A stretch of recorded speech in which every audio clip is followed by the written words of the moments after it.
So, here we are, 3 years in, sharing a tiny apartment that sometimes feels more like a very cozy, very cluttered fort.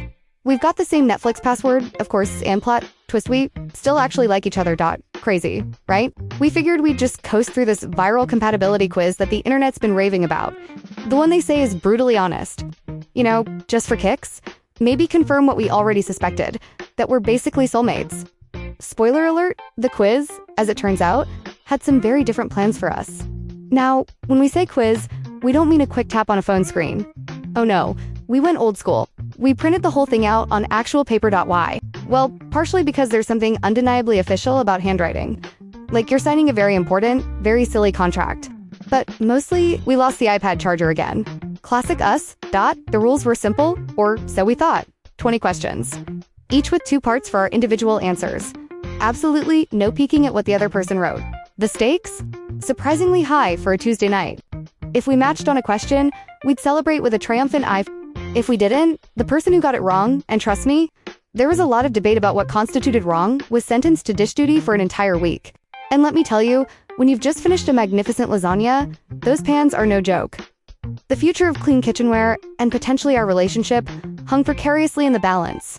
It really makes you think about how well you truly know someone, doesn't it? Are your daily habits, your core values, your deepest quirks, truly aligned? This little paper quiz was about to put our theory to the test. Section 2, question 1 to 5. All right, deep breaths. Here we go. Who's more likely to forget an anniversary? We both scribbled down Alex at the exact same damning second. Automatic point for us. Alex, naturally, was outraged. This is completely unfair, they exclaimed, launching into a passionate defense about how time is a construct, and also, crucially, that last year the reminder was apparently set for 2019. Honestly, a solid argument, but the quiz, much like our relationship, demands accountability. Favorite comfort food? I proudly wrote mashed potatoes. Creamy, warm, perfectly predictable. Alex, however, wrote, whatever's in the white bowl in the fridge. What? That's not a food. That's a mystery. That's a gamble. That's a potential science experiment. 0 points for that one. And just like that, Alex was on dish duty preview. The pre-gaming for scrubbing pots had officially begun. It really highlighted how our approaches to comfort can be so different. One, seeking certainty. The other, well, a surprise. Biggest pet peeve. This one was a glorious, undeniable match. We both wrote loud chewing instantly. We once, I kid you not, left a party early because someone was double-fisting celery sticks with an enthusiasm that bordered on aggressive. It was a beautiful, shared moment of horrified understanding. Soulmates confirmed, loud chewers denied. Point. It's these small, often unspoken agreements on what truly grates on your nerves that sometimes feel like the strongest bonds. Dream, vacation. I envisioned the vibrant, bustling streets of Tokyo. Alex, ever the smooth operator, wrote, anywhere with you? Oh, right. Very sweet. But the quiz, bless its brutally honest heart, wanted specifics. No point. Alex tried to argue that romantic vagueness should absolutely count, that the sentiment was the point. Denied. Again. Sometimes, even the most heartfelt gestures don't quite fit the rubric, and it made us laugh about our different communication styles. One practical, the other poetic. Love language. Ah, the classic. I put down words of affirmation. Alex, predictably, chose acts of service. And then, as is tradition, we devolved into a 5-cent limit. Argument about whether making coffee in the morning is a genuine act of service or simply a basic. Non-negotiable survival instinct for both parties involved. The quiz, I swear, was grinning evilly in the background, probably awarding itself bonus points for stirring the pot. It's funny how even when you know these things about each other, the nuances can still spark a lively debate. Section 3, question 610. The tension was building, and so was the pile of potential dish duty weeks. Most used emoji, another beautiful synchronistic moment. Both of us picked the sideways laughing cry face. You know the one. We send it to each other after every minor inconvenience. Burning toast, realizing we're out of milk, the general existential dread of a Monday morning. It's our universal symbol for this is mildly terrible, but also kind of funny. Point, it's comforting to know we share that specific brand of digital resignation. Preferred sleep temperature, I, a creature of comfort, wrote a precise 66 degrees Fahrenheit. Alex, who apparently moonlights as a polar bear, wrote Arctic. Turns out, those are technically, scientifically, and experientially different temperatures. No point. I guess I'm buying a thicker blanket for my side of the bed. This is where those daily habits and lifestyle quirks really come into play. One person's cozy is another's inferno. First thing you noticed about them, I wrote laugh. Alex wrote, but a mutual smirk exchange passed between us. a silent acknowledgement of our very different, yet equally valid initial assessments. The quiz, perhaps sensing the raw honesty, awarded us a generous half a point. Sometimes, it's not about matching exactly, but about appreciating the delightful differences. It was a moment that spoke to the blend of emotional and physical attraction that often kicks off a relationship. Who apologizes first after a fight? We both wrote depends who's hungrier. The quiz, clearly not amused by our meta-commentary on conflict resolution, refused to accept it. 0 points. We tried to explain that hunger is a powerful, primal motivator, often leading to swift reconciliation just to get to the snack cupboard. The quiz remained unmoved. It's a reminder that while our coping mechanisms might be unique, the quiz was looking for something a bit more conventional about our communication styles. One item you'd save in a fire. I, ever practical, wrote laptop. Alex, ever sentimental and a little bit confused, wrote the dog.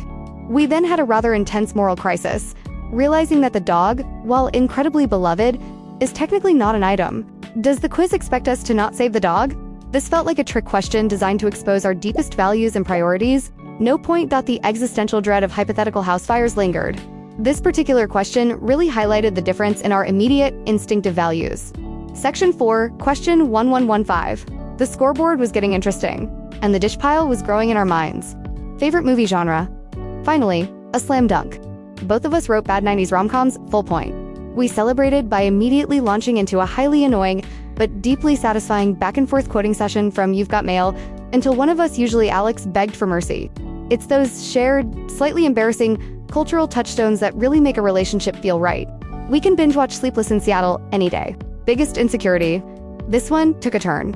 I wrote voice, Alex wrote hairline. We swapped stories. Real, honest, slightly vulnerable confessions about these small, nagging worries. The vulnerability meter in the room spiked, and I swear, the quiz quietly awarded a bonus empathy point we didn't even know existed. It was a moment that reminded us that compatibility isn't just about surface-level agreements, but about the safe space you create for each other's deepest fears and understanding. This is where true emotional intimacy often shines.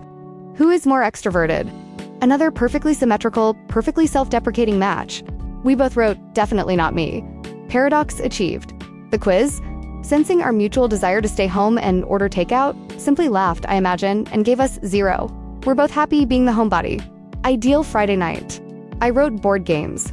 Alex, ever the enhancer, wrote board games with pizza. The quiz, in its infinite wisdom, accepted pizza as a delicious garnish to the core activity, not a fundamental shift.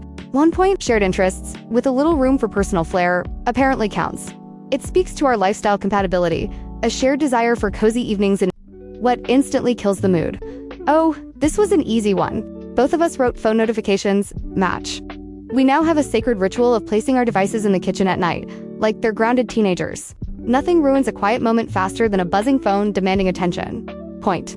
It's these small, practical agreements that make daily life smoother and foster better communication and presence. Section 5, question 1620. The finish line was in sight, and the pressure was on. Biggest goal this year? I said, save for a car. Alex, with a twinkle in their eye, wrote, save for a car and adopt a plant. We immediately launched into a spirited debate about whether plants count as dependents, if they require a savings fund, and what kind of car would be best for transporting a fiddle-leaf fig. The quiz, clearly amused by our domestic squabble, split the point. It showed how our individual aspirations, while similar, often have a unique Alex. This touched on our future goals and how we envision building a life together. Favorite memory together? This was another beautiful, immediate match. Both of us picked that time the subway broke down and we talked for 2 hours with strangers about alien conspiracies. It was chaotic, unexpected, and utterly magical. Full point. We still follow those strangers on Instagram, by the way. It's those spontaneous, shared adventures that create the most vivid and cherished memories, proving that sometimes the best moments are unplanned. One thing you'd change about them? Okay, this one was a minefield. I, with a slight hesitation, wrote snooze button addiction. Alex, without missing a beat, wrote impulse online shopping. We glared at each other across the table. The air crackled with unspoken grievances. The quiz, sensing the sudden spike in hostility, wisely awarded 0 points. Sometimes, it's best to just acknowledge the quirks and move on, rather than trying to fix each other. It's about acceptance, isn't it? Where do you see us in 5 years? This was another moment of perfect harmony. We both wrote same couch, bigger TV. Point. And we high-fived so hard it probably echoed through the apartment building. It's a simple vision, but it's our vision. Comfort, companionship, and improved entertainment. It spoke volumes about our shared desire for a stable, comfortable, and evolving future together. On a scale of 1 to 10, how compatible are we? The moment of truth, I wrote a confident 9. Alex, ever the pragmatist, wrote 8.5, an average of 8.75. The quiz, with its cold, calculating logic, auto-converted that to 87.5% and then, with a flourish, delivered its verdict. Work on the remaining 12.5% or accept eternal dish duty. Well, there you have it, the final score. It's not a perfect 100%, but it's a pretty good foundation, right? So, if you're yelling your own answers at the screen right now, or maybe even scribbling them down on a napkin, drop your score in the comments. Are you the 87% couple, or are you living in blissful 12% chaos? We want to know. Also, if you enjoy watching other people's mild emotional damage and questionable life choices, please smash that subscribe button. It really helps us out. Just when we thought it was all over, the quiz pulled a fast one. A bonus lightning round, completely unexpected, popped up on the page. The final, profound question: would you rather grow old together or win the lottery alone? Before either of us could even fully process the options, before the quiz could register a single hesitation, we both blurted out, in perfect unison, grow old together. The paper quiz, our silent, all-knowing judge, then spat out its final, glorious pronouncement. Congruence detected, your mismatch on coffee temperature is hereby forgiven. Wait, what? Our coffee temperature debate, the one that condemned Alex to dish duty preview, was forgiven. It was a moment of pure, unadulterated relief and a surprising philosophical revelation. Apparently, love isn't temperature-dependent. It's not about perfect alignment on every single preference or habit. It's about the big picture, the fundamental choices that define your shared future.